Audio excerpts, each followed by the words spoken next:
Doing? Welcome back to ASAP Podcast on YouTube. What I got here, this is issue 3. I think this is volume 1. It might be volume 2, but I think it's volume 1 of Hero Comics, Captain Thunder and Blue Bolt, and now the origin. This is Roy and Dan Thomas. I think it's Danny's actual name. Created these characters, wrote it. E.R. Cruz drew it, and Del Barris inked it. From what I remember, it was $1.95 when this shit came out. I want to say this is like mid 80s, like 85, 86, 87, somewhere around there. This is one of those series I'd never heard of. Don't remember ever seeing this in the comic shop. I don't remember seeing a lot of Hero comics in the comic shops when they were current, but I'd see them in the back issue bins and like the dump bins all the time. Like, okay, I don't remember ever seeing this on the shelf, but 2 years later it's in the, back then, 10-cent bins? Quarter bins, So like, what the hell? But these, I got 4 or 5 issues, maybe 6 in there. I got an issue, I got like 2 issues before, so I just can't find them right now. And a couple after. They're, trying to remember, give me a second. Okay, these are some that came from, a lot of times on eBay. You'll find auctions for like 5 pounds of comics, 10 pounds of comics, just random comics, no duplicates, and it's, works out to where you're paying like a quarter a comic. Like, yeah, fuck it, I'll order 10 pounds of comics, or 5 pounds of random comics, see what the fuck I get. Basically it's these guys that go around, you see these dealers at the conventions all the time, they go around and buy up comic shops that are closing, and they sell the Marvel and DC shit that can sell, and the Image shit, but the stuff that ain't gonna sell real quick, they just sell it by bulk, by weight. But yeah, Captain Thunder and Blue Bolt. So let's see what we got going on in here. Alright. This autumn, one of the champions will be featuring a solo title from Hero Comics. Okay, this is from, this is volume 1. Okay, this is volume 1. November of 87. So it probably came out in the summer. And what the story is that Captain Thunder has powers, he retires. He ends up, his son, the Bolt here, ends up coming out and finding him. And it jumpstarts Bolt's powers. And they're being chased by the government, from what I remember. Really good art. The color on the pages is good. This is on, this is 87 coming. This book is not faded at all. This is on Baxter paper, I guess is what you would call this. It's on good paper. And of course, now back then, $1.95 for a comic was high, but as you'll see, there's not many ads in this. You get, probably, their number, cool, so I'll know exactly how many pages. A story I'll get in this book.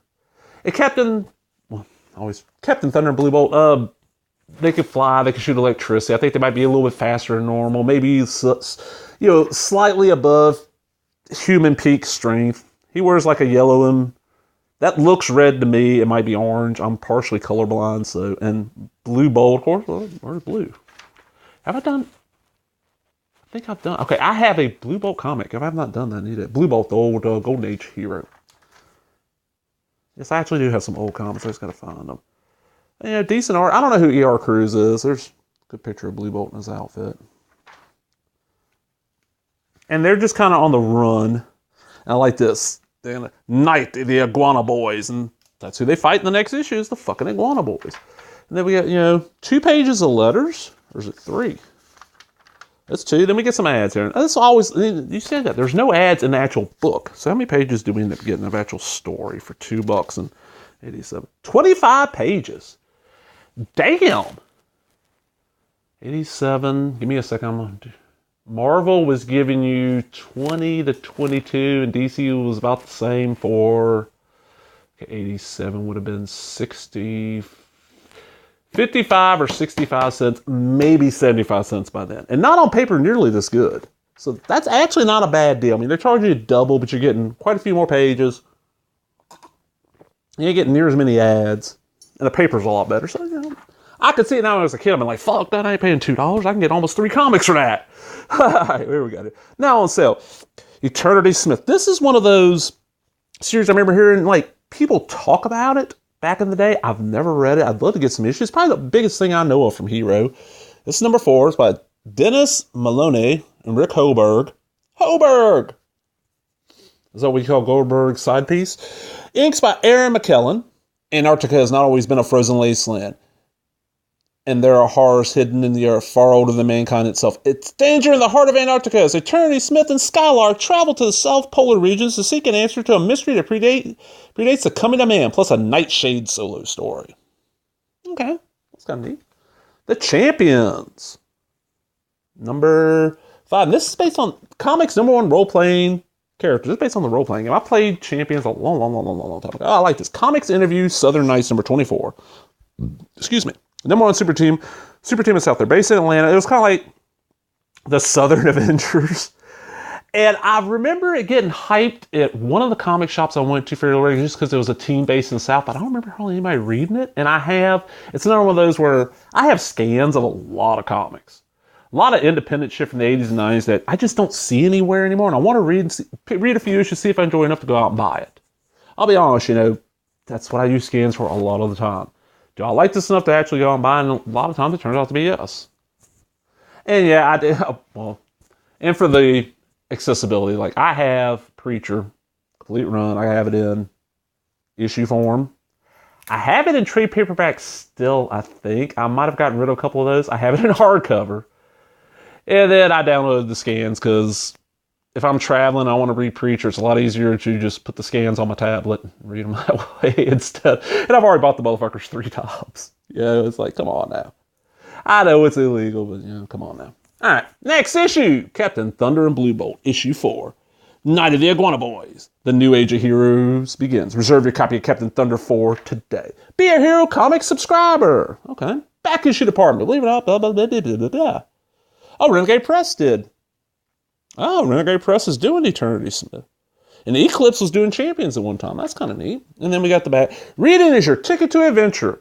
Be a hero. Read a book. I want to see something. This is November. Now, this is the next issue. Oh, that light is horrible. And we got what I'm assuming is an iguana boy busting through the car windshield there. And we got Captain Thunder with his beard and Blue Bolt on the other side. Not the Iguana Boys. $1.95. It says December, so this was monthly. That's kind of neat. It's 3 a.m. 3 hours past the end of my watch, but what the hell? No use waking the kid. The close caught Caitlin Citadel yesterday left me too keyed up to sleep anyway. The late movie. At the time they're the Marksman, that's his character. His first issue's coming out. Special subscription bonus. If you think you might need an incentive to subscribe to your favorite Hero Comics titles, we may have just the thing for you. All you have to do, if you subscribe to one or more Hero Comics titles before January 31st, 1980, is include your subscription order and include with your subscription order a note asking for it, and we will send you a complimentary copy of the very first issue of the original Eternity Smith miniseries absolutely free. No kidding! It's going to be our way of saying thanks to you for becoming a Hero Comics subscriber. That is kind of cool. See, little incentives like that. If I'd known that, I'd be like, I might subscribe to one of these titles. Probably would have been Champions, I'll be honest. Champions would have been the one, 87. Yeah, Champions probably would appeal to me the most, and Eternity Smith, possible. Champions. Oh, look, almost got some nudity there. And there's no comics code, so, they can get away with that. I'm about to look up this E.R. Cruz, because it's not amazing artwork, but it's really good superhero art to me. If every fucking superhero comic was this level, I'd be happy, because this works. It's not flashy, but it works. There's too much of shit that they try too hard, or the guys just don't give a shit. I see that, I'm like, motherfucker, If you don't want to do the job, don't do the job. There's the Iguana Boys. I wonder if Roy Thomas has done anything with these characters. I might have to find Roy Thomas and send him a message like, hey, Captain Thunder and Blue Bolt, what's going on with them? And we get another 25 pages of full color, no ads. And then back here we get, the Marksman. Let's check this shit out. The origin of the Marksman. In the first issue of his own monthly Hero Comics title, the leader of champions pits his skill against the forces of Demon. This is the first installment of a 3-part origin tale by writer Steve Perrin, artist Pete McDonald, and inker Jim James. Also in this issue, when Rose isn't working with the champion, she earns her living as an investigating psychic phenomena. That just sounds wrong. Join us for the first in a series of occult mysteries, ghost stories brought to you by writer Dennis Maloney, artist Walt Davis, and inker Del Barris. Del Barris got a good inking style. Any trouble finding Heroes comic titles at your local comic shop, please turn the subscription ad elsewhere in this issue. Basically, if your comic shop won't order this shit, buy them directly from us. Eternity Smith, number 5. And Nightshade also. Oh, that's a cool looking cover. What we got? What's the next?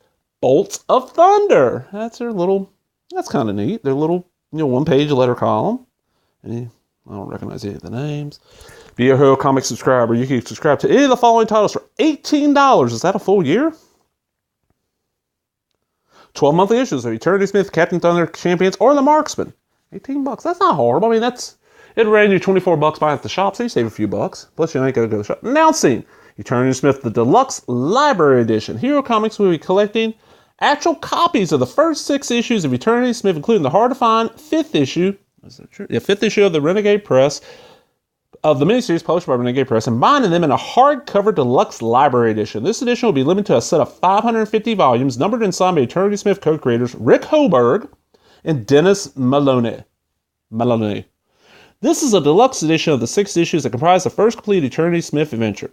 Each volume will be bound in brown Spanish fabric and engraved on front and spine. It will be designed for display on personal library shelves and will be bound in precisely the same manner that Maloney and Hoberg will be binding their own copies of these issues. Orders for multiple copy purchases may be placed through your distributor. Single copy purchases may be made direct to Hero Comics. Payment in full must occupy any direct order. Direct order should be sent to blah, blah, blah, blah, blah. $50. Now, here's the thing. This is a neat idea, and I didn't know this has ever been done. I forgot about this ad. All right. My tangents. All right. I've mentioned them before. Comic Geek Speak. Used to listen to podcasts all the time. Great forum. Somebody writes into them and asks if they've ever library bound any comics. They explain how you can take comic books. I could take these 2 comics and the rest of them, this whole run. And there's these binding companies. You send them into them, and they will make them, bind them in between, a nice hardcover, make you a book and put on the spine what it is and all this shit. And it got a little trend going there for a while on the Comic Geeks before and other places. People were binding, especially stuff that was not out in trade paper or trade or hardcover, like DC's Who's Who was a popular one, stuff like that. I never thought of it. And they were doing, and I never even thought about this company was doing this in 1987. That's kind of neat. All right. Fred and Bianca versus the biggest, baddest enemy ever. X-Thieves, number 7. Starring Sparky the Electrical Virus, My Car, My Enemy, by Henry Vogel and Mark Probst. The Fred Mobile, Fictioneer Books, Comics Interview. That's David Anthony Kraft. That's his company. They had a good run on the Defenders. Next issue. I don't think I have this one, actually. Captain Thunder and Blue Bolt, number 5. A death trap for Captain Thunder. Then we got a back issue thing. Okay. I like this. Okay, this is all the hero stuff, for sale. The prices are not bad. It's basically cover price a few cents over, so not horrible. I like this. So, fantasy book. Before there was Hero Comics, there was Fantasy Book. Excuse me. Each quarterly issue of Fantasy Book featured 64 full-size, 8.5 by 11 pages of the finest in illustrated fantasy fiction. And in each of the final 6 issues, 18 through 23, FB devoted at least 3 pages to Joshua Quagmire's Nasty, Naughty, Nazi, Ninja, Nudnik Elves. Nasty, Naughty, Nazi, Ninja, Nudnik Elves. Nasty, Naughty, Nazi, Ninja, Nudnik Elves. I don't have anything. What? It's 87, so it's obviously, the title at least is a parody of a, Teenage Mutant Ninja Turtles. And adolescent black belt radioactive hamsters and preteen dirty jean kung fu kangaroos and, all that shit. Samurai slugs and all, but nasty, naughty, nude. I want to see what the fuck this is. Anybody out there know where to get Fantasy Book issues 18 through 23? I want to see what the fuck nasty, naughty, Nazi, Ninja, Nudnik Elves is. What the fuck? And we got the ads on the back of the other issue, but yeah, fucking wow. I was not expecting that. And the library mining thing was kind of cool. 2 issues of Captain Thunder and Blue Bolt. Roy Thomas, Danny Thomas. Oh, this one's, I'm sorry, this is a different artist on this one. Wait a minute. I fucked up there. I said this was E.R. Cruz. The second one was Rick Stasi. Okay, well, Rick Stasi and E.R. Cruz, both good artists. But yeah, if you enjoyed these, give me the thumbs up. Leave a comment if you know what nasty, naughty, Nazi, Ninja, Nudnik Elves is, or know where to find it. Let me know. Really, I want to see this shit. Todd Smith, you're the Mob All Comics guy. You know what the fuck? nasty, naughty, Nazi, ninja, Nunic elves is? Does anybody? All right, talk to everybody later. Bye bye.